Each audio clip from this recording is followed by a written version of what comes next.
यात्रा निकाली है, तिरंगा यात्रा, क्या कहोगे, क्या उद्देश्य इस यात्रा, क्या संदेश आता है समाज में इस यात्रा? देखिए, देश और दुनिया के सबसे लोकप्रिय नेता, भारत के यशस्वी प्रधानमंत्री नरेंद्र मोदी जी के आह्वान पर 31 अक्टूबर से लेकर 25 नवंबर तक पूरे देश में इस तरह के यूनिटी मार्च, देश की एकता और अखंडता के प्रबल समर्थक और उसको असली जामा पहनाने वाले सरदार वल्लभ भाई पटेल जी की 150वीं जयंती पर पूरे देश में हर जिले में ये यूनिटी मार्च निकल रहा है।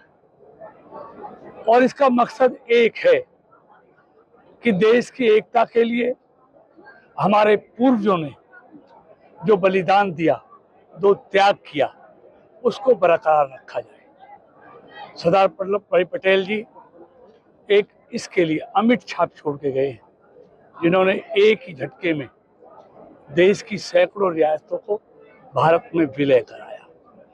आज उन्हीं की प्रेरणा से देश के प्रधानमंत्री नरेंद्र मोदी भी उसी रास्ते को आगे बढ़ा रहे हैं, सबका साथ और सबका विकास। इसको लेकर लगातार पिछले 11 सालों से देश की एकता के लिए वो निरंतर जी जान से जुटे हुए हैं। किस तरह का माहौल रहा यात्रा पूरे शहर से निकाली? देखिए, आपने खुद देखा, आप खुद सुना, लोगों में जो जोश था, जो उत्साह था, जो उमंग था, वो बता रहा था कि देश की एकता के लिए, देश की अखंडता के लिए देश का नौजवान और देश का हर नागरिक कुछ भी कर सकता है। मंत्री, प्रदेश में कई जगह सीएम और पीएम के पोस्टरों पर कालिख पोती गई है, कई जगह कांग्रेस के कार्यकर्ता उसमें गिरफ्तार हुए हैं, क्या कहना चाहोगे? देखिए, ये ठीक नहीं है।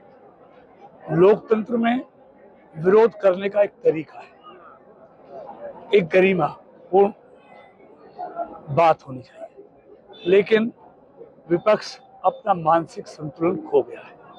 लगातार देश में होती पराजयों से उनका मानसिक संतुलन बिगड़ गया है, इसलिए वो इस तरह की ऊल जलूल और असामान्य बातें करते रहते हैं। देश का प्रधानमंत्री हो, देश के प्रधानमंत्री की स्वर्गीय बूढ़ी माँ हो, उन्होंने उसको भी नहीं बख्शा, तो इनसे क्या हम कल्पना कर सकते हैं। मंत्री, संसद का सत्र शुरू होने वाला है, उसमें एक बिल आ रहा है चंडीगढ़ को लेकर के, जिसमें यह है कि चंडीगढ़ से विधानसभा नहीं ये विपक्ष गुमराह कर रहा है, विरोध कर रहा है। ये विपक्ष गुमराह कर रहा है। ऐसा कोई बिल इस संसदीय सत्र में नहीं आ रहा है। विपक्ष के पास कोई मुद्दा नहीं है। वो देश में अराजकता का माहौल पैदा करना चाहते हैं, क्योंकि लोकतांत्रिक रास्ते से तो ये सत्ता उनके पास आ नहीं रही, इसलिए वो देश में एक अराजकता का माहौल पैदा करना चाहते हैं और विपक्ष अपने इस मंसूबों पर कामयाब नहीं होगा।